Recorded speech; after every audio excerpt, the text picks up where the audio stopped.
श्रोताओं नमस्कार। क्षेत्रीय समाचार एकांश के इस विशेष कार्यक्रम में मैं आपके साथ व्याख्या चंदोला। श्रोताओं, केंद्र संसद के बजट सत्र से पहले नई राष्ट्रीय पर्यटन नीति घोषित करेगा। केंद्रीय पर्यटन और संस्कृति मंत्री जी किशन रेड्डी ने हिमाचल प्रदेश के धर्मशाला में राज्यों के पर्यटन मंत्रियों के राष्ट्रीय सम्मेलन को संबोधित करते हुए ये बात कही। उन्होंने कहा कि राष्ट्रीय पर्यटन नीति विभिन्न पक्षों के साथ परामर्श और चर्चा के उपरांत घोषित की जाएगी। एक comprehensive national tourism policy Bharat में लाने का प्रयास कर रहे, अलग अलग स्टेक होल्डर के साथ मीटिंग कर रहे, भारत के सभी स्टेट गवर्नमेंट्स के इनपुट्स लिए गया, टूर एंड ट्रैवल ऑपरेटर्स हो, होटल मैनेजमेंट हो, टूरिस्ट गाइड्स हो, टूरिज्म इंस्टीट्यूशंस हो, कुछ बुद्धिजीवी हो, वैसे लोगों का इनपुट्स लिए गए। उसका ड्राफ्ट भी बनाया। गवर्नमेंट ऑफ इंडिया का टूरिज्म का वेबसाइट में भी इस नेशनल टूरिज्म का ड्राफ्ट लगाया। नेशनल टूरिज्म के विषय पर सभी स्टेट्स के मिनिस्ट्रीज, सभी स्टेट गवर्नमेंट्स के टूरिज्म सेक्रेटरीज, उनके साथ भी चर्चा होगा। बजट सेशन से पहले ही नेशनल टूरिज्म पॉलिसी देश के सामने हम लाने वाले हैं। श्री रेड्डी ने कहा कि राज्यों के पर्यटन मंत्रियों का राष्ट्रीय सम्मेलन भारत में G20 की अध्यक्षता के संदर्भ में भी महत्वपूर्ण है। उन्होंने कहा कि G20 की बैठक विश्व में भारत की पर्यटन क्षमता को उजागर करने के लिए मंच के रूप में काम करेगी। उन्होंने ये भी बताया कि विभिन्न पर्यटन सर्किट को बढ़ावा दिया जा रहा है और शीघ्र नए अम्बेडकर सर्किट का शुभारंभ किया जाएगा। केंद्रीय मंत्री ने कहा कि हिमालय सर्किट को भी पर्यटन सर्किट के विकास की कार्य योजना के अंतर्गत बढ़ावा दिया जाएगा। We are spending 62,000 crores on rail connectivity, 80,000 crores on road connectivity, heliports हो, एयरपोर्ट्स हो, उसका भी काम चल रहा है। और उसके साथ साथ मैं आपको बताना चाहता हूँ, देश में नरेंद्र मोदी जी का सरकार आने से पहले 74 एयरपोर्ट्स था, अभी 140 एयरपोर्ट्स हुआ।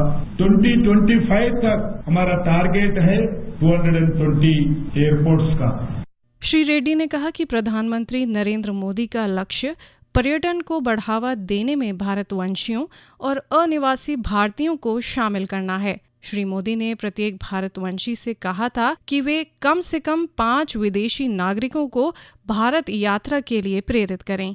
श्रोताओं, हम आपको बता दें कि पर्यटन क्षेत्र को कोविड-19 से सर्वाधिक क्षति पहुंची थी। इसे देखते हुए इस क्षेत्र को दी गई वित्तीय सहायता 31 मार्च 2023 तक जारी रहेगी।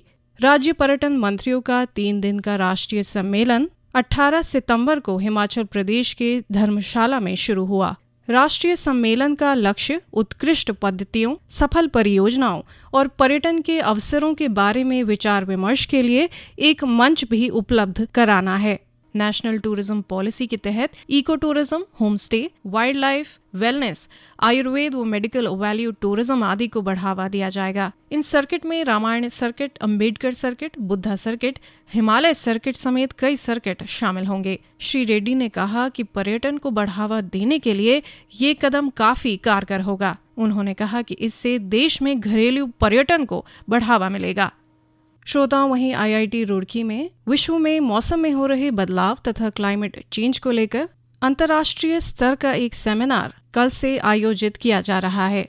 ये सेमिनार IIT रुड़की और जल संसाधन विकास और प्रबंधन विभाग द्वारा भौतिक मोड में 19 और 20 सितंबर को आयोजित किया जा रहा है। इस सेमिनार का विषय जलवायु और मौसम से संबंधित चरम सीमाओं पर अंतर्राष्ट्रीय सम्मेलन, नए आयाम, चुनौतियों और समाधान है। ये सम्मेलन प्रमुख जलवायु वैज्ञानिकों, संकायों, नीति निर्माताओं, फील्ड इंजीनियरों, शोध विद्वानों और छात्रों को एक साझा मंच के तहत जलवायु और मौसम से संबंधित विभिन्न आयामों, विशेष रूप से बाढ़, सूखा, हीट वेव और चक्रवात आदि मुद्दों पर विचार विमर्श करने का मौका प्रदान करेगा। इस सेमिनार में मौसम में हो रहे बदलाव और इसके मानव जीवन पर पड़ रहे प्रभाव को लेकर चर्चा की गई। जिस तरह से ग्लोबल वार्मिंग के चलते मौसम में बदलाव हो रहा है, जिसके कारण कई जगह बारिश की अधिकता देखी गई है तो कहीं सूखा हो रहा है। इसी प्रकार उड़ीसा, कर्नाटक जैसे राज्यों में अधिक बारिश और तूफान के कारण जानमाल की हानि हो रही है।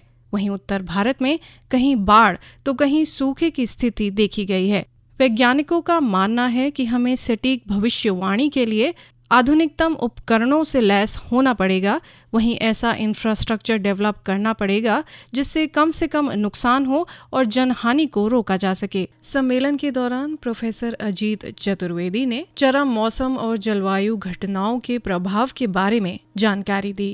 आज की कॉन्फ्रेंस जो इसमें जो चर्चा का विषय है वो ये है कि जो हमारे वेदर और क्लाइमेट में जो एक्सट्रीम्स होते हैं, जैसे कि आपने शायद सुना होगा ग्लोबल वार्मिंग का नाम सुना होगा, उसके कारण क्या क्या हो रहा है। जैसे कि अचानक बहुत तेज़ बारिश हो जाती है। हमारे ही उत्तराखंड में, हमारे ही देहरादून में अभी आपने कुछ ही दिन पहले देखा मालदेवता में क्या हुआ। कुछ 3-4 घंटे के समय में बहुत ज़्यादा बारिश पानी आ गई। तो ये सवाल है कि ऐसा क्यों हो रहा है और केवल क्यों नहीं, हम इसको कैसे एड्रेस कर सकते हैं, कैसे इन आपदाओं से हम निपट सकते हैं। क्या हम पहले से प्रेडिक्शन कर सकते हैं, क्या हम उसके लिए प्रिपरेशन अच्छी कर सकते हैं जिससे जो माल के नुकसान होता है, जो जीवन का नुकसान होता है, वो मिनिमाइज़ कर सकें। एक तो लोगों का मानना यह है कि जब हमारी इकॉनमी ग्रो करती है, हमारी इंडस्ट्री ग्रो करती है, जो पॉपुलेशन ग्रो करती है, तो कहीं ना कहीं ह्यूमन एक्टिविटी बढ़ती है।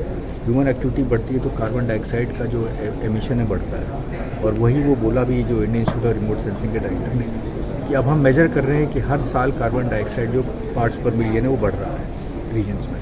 और उससे जो है कहीं ना कहीं जो एक्सट्रीम इवेंट्स हैं वो उसी से ट्रिगर होते हैं। वहीं उत्तराखंड प्रदेश आपदा प्रबंधन संस्थान के महानिदेशक दुर्गेश पंत ने प्रदेश में जलवायु परिवर्तन और ग्लोबल वार्मिंग के प्रभाव को टेक्नोलॉजी और वैज्ञानिक सॉल्यूशन के द्वारा हल करने की बात कही। महत्वपूर्ण आप तो उत्तराखंड में हैं, रोज देखते हैं हिमालयी क्षेत्रों में है डिजास्टर्स, जो आपदा है रोज आ रही है। पहले आप रुड़की में देख रहे होंगे इस तरह की बारिश नहीं होती थी जैसी एक साथ पड़ रही है।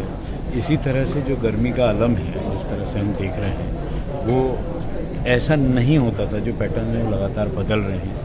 गर्मी आप देख रहे हैं कि जिस तरह से होते अभी हम सितंबर से अक्टूबर में आने तक भी वही है। तो बड़े सवाल हैं, बड़े सवालातों का समाधान वैज्ञानिक तरह से होता है, टेक्नोलॉजी से होता है। उसके लिए ये पूरा का पूरा एक बड़ी कॉन्फ्रेंस है जिसमें देश दुनिया के लोग हैं, क्योंकि विज्ञान सबको समाधान देता है। तो उत्तराखंड में भी जैसा कि आपको पता ही है, उत्तराखंड सरकार अपनी कोशिश कर रही है कि 2025 में किस तरह का पूरा उत्तराखंड होगा, आदर्श उत्तराखंड होगा। और रुड़की क्योंकि 175 वर्ष इसके पूरे हुए हैं, तो एक अद्भुत एक इस तरह का आयोजन हो रहा है जिसमें ये भी बात आएगी कि जो डिजास्टर आपदा के इस तरह के कारण हैं, इसकी संभावनाओं पे और इसके सॉल्यूशंस की बात की जाए, वैज्ञानिक सॉल्यूशंस की बात की जाए, इसके लिए इसका आयोजन किया जा रहा है, जो अपने आप में बड़ा महत्वपूर्ण इसलिए है क्योंकि इसमें इसरो से लेके साइंस टेक्नोलॉजी से लेके देश दुनिया की जो टॉप फोर्स इंस्टीट्यूशंस है वो सब इकट्ठा हुए हैं। वहीं उड़ीसा के स्टेट डिजास्टर मैनेजमेंट कमेटी के चेयरमैन प्रदीप कुमार जीना का कहना है कि बढ़ती ग्लोबल वार्मिंग की हानि का नुकसान कम हो, इसके लिए नई तकनीक और नए उपाय खोजने होंगे ताकि समय रहते सटीक भविष्यवाणी की जा सके और बुनियादी सुविधाओं का विकास करके नुकसान को कम किया जा सके। तो ये क्या है ना, आजकल ये क्लाइमेट चेंज के वजह से हमको शायद और साइंटिफिक नॉलेज को स्ट्रेंथन करना पड़ेगा। और मतलब हमको भी काम करना है कि हर छोटा एरिया में भी साइंटिफिक डिवाइस लगाना पड़ेगा। वहीं से वो सेंसर से पिकअप करेंगे तो वो डाटा को IMD या कोई भी साइंटिस्ट एनालाइज करके फिर हमको देंगे। तो ये कॉम्प्लेक्स सिचुएशन है, बट अगर पिछले 20 साल के साथ हम कंपेयर करेंगे, आज बहुत इम्प्रूव हुआ है। बट फिर भी हम तो इम्प्रूव कर रहे हैं, लेकिन जिस हिसाब से क्लाइमेट चेंज हो रही है उसी हिसाब से शायद हम थोड़ा पीछे पड़ रहे हैं। श्रोताओं, आज के कार्यक्रम में इतना ही। नमस्कार।